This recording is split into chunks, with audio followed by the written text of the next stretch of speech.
in particular. Just a little bit. A little bit. A little bit? I don't.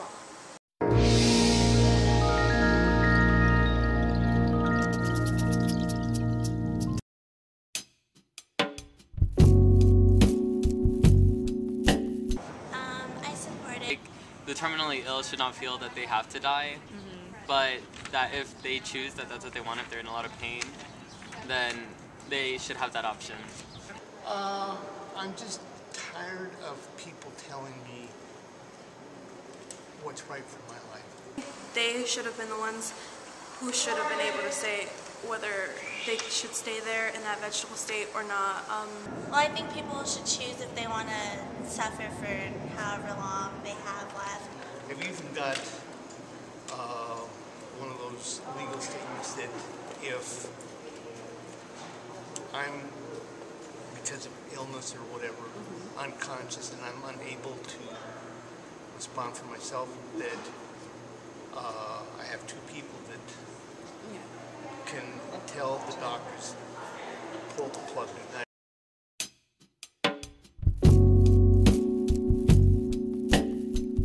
Yes, I'm pro it.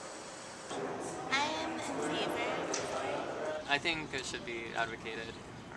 The reason I do is I lived in Oregon at the time they passed their right to die laws, and I voted for it both times, so that's why I understood it. And I like the way they had it set up that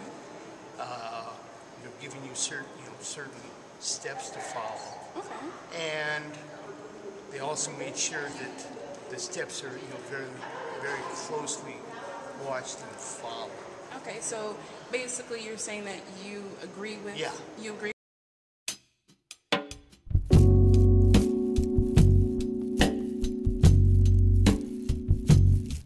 I would totally support their decision.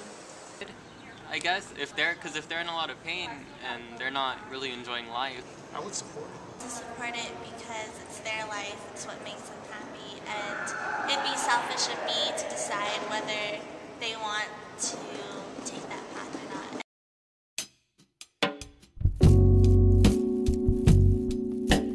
Yes. If I felt like I had nothing to offer them and I was just kind of a strain on their resources. I'm 100% dependent on family members for my care, but I'm going to live a long and useful life. And then I might say, well, let's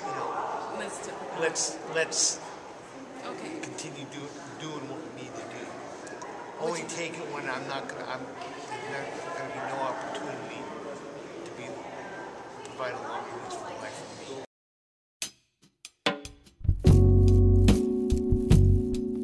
It would depend on if I was suffering. Like if I had a lot of pain and like I didn't enjoy life anymore at all, then I probably would. That would be circumstantial at that point to see if maybe there's another way we can help myself. If not, then of course. Yes.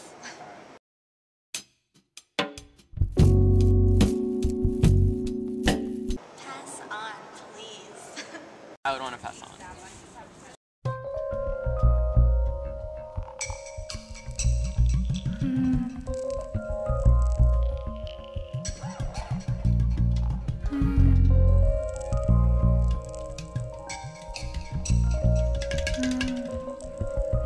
Yes, I'd want to know all my options. Yes. Yes. It's always good to know your rights. I think that should be the first step, that the doctor should lay out all of your options, and then under the laws allow you to make a decision. Do you want to continue or do you want to end your life? And the doctor should not have the final say, no, I'm not going to let this person Exactly. go through the steps of death. It's got to be something that's why I like the way it works. It's got to be because they've got certain steps that you got to go to a second doctor, and then once the second doctor confirms the first doctor, your initial doctor's diagnosis, then you have to talk to psychologists and psychiatrists and make sure that you're a proper sound mind and body to make an informed decision like that. Then you go through the final steps of the